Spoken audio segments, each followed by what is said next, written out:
Welcome. I'm Diana Waring, and I'm glad you're here. Today we're going to talk about a way to understand your kids that's going to make a huge difference in how you see them. So, to get started, let's talk about some very famous, even iconic adults. First up is Julia Child. Did you see the movie Julie and Julia? I loved it because it brought Julia Child back into popularity, but I've been cooking her French recipes for 40 years. Julia became extraordinarily well known for her ability to teach us how to cook classic French cuisine through her cookbooks, her TV show, and now, of course, a movie. So my question for you is this: what do you suppose she might have gotten in trouble for when she was a little girl? Now, I have no source material for this, but my guess is that she probably made messes, maybe mud pies in the dirt. There was something about her wired in from the very beginning of her life that made her extremely good at creating things with her hands. She had an ability. Okay. Next up is Mikhail Baryshnikov, one of the most famous ballet dancers in history. We're talking serious talent here. He danced in Russia and then around the world. His dancing has been seen by millions on stage and television. But the question is, what do you suppose he got in trouble for when he was a little boy? Can't you just imagine his Russian teacher saying, "No, sit down, stop jumping around, Mikhail"? Again, I don't have source material for this, but to have that ability as an adult must have been very awkward as a kid until he started taking dance lessons. And you know, eventually people paid big money to watch him dance. All of that wiggling and jumping and motion as a kid made him famous as an adult.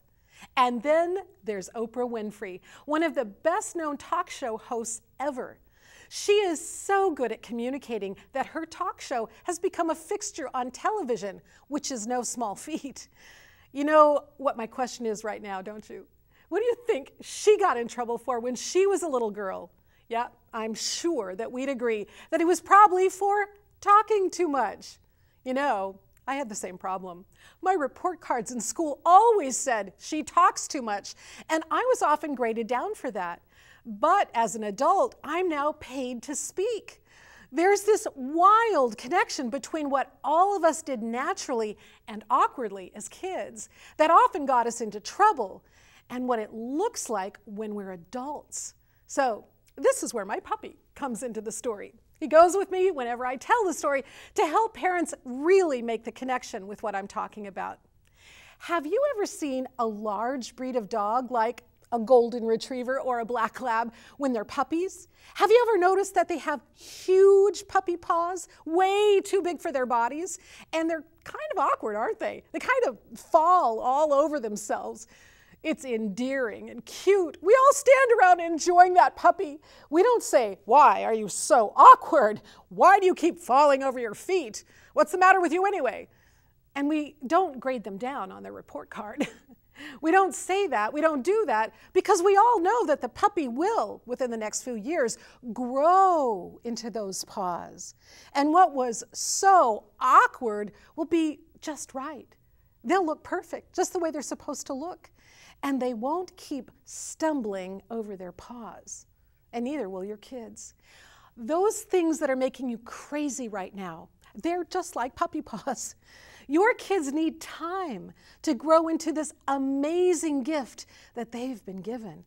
Whether it's the gift of gab or the gift of creativity or the gift of movement or whatever it is.